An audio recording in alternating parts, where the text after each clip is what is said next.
All right, here we go. Excuse the awkward mounting of the camera here, but we've got 5-volt reference signal going. I'm tied into the MAP sensor, manifold air pressure sensor pigtail. Now, all 5-volt reference sensors that have a voltage data PID can be done this way. Throttle positioning sensors, accelerator and pedal position sensors, even some of the transmission pressure sensors, anything that you get a data PID for. Some of the HVAC actuators that you get voltage data for. We're going to check the 5-volt and the ground at the pigtail. This red wire is the reference, so we're going to check it. Positive lead of the meter to the ground, and we should get 5 volts. So bam, we got a good 5-volt reference. Now we're going to check for ground on the black wire. The black wire is connected to the ground. We're going to use the black lead of the meter, and we're going to go to power. I'm going over here to the, actually going to a positive battery over here.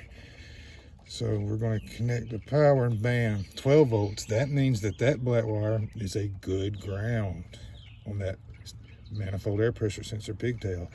So we've done that, and that's a fairly simple check. We just checked for 5-volt reference in the ground.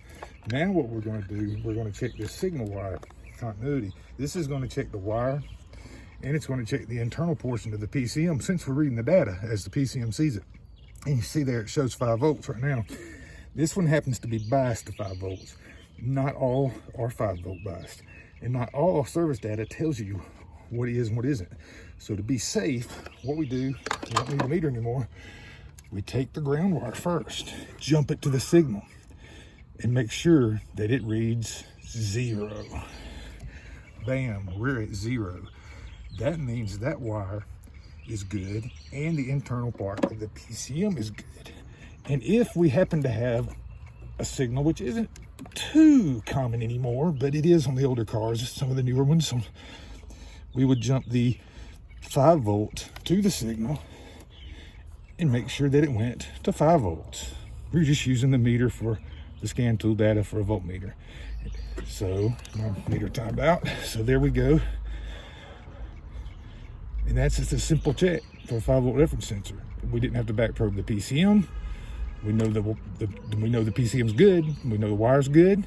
So now we know that we have a bad sensor or pin fitment. Now, as far as sensor goes, I'll go ahead and get on my soapbox a little bit. If you have a non-OE sensor, and I'm not going to name them, but I bet a lot of you know the name of one that is like this. They have a hard time with 5-volt reference sensors. And you're going to want to get an OE in a lot of cases on these 5-volt reference sensors if possible, because it's just tough for the aftermarket to make one that works. If it does work, it's glitchy. So just be aware of that.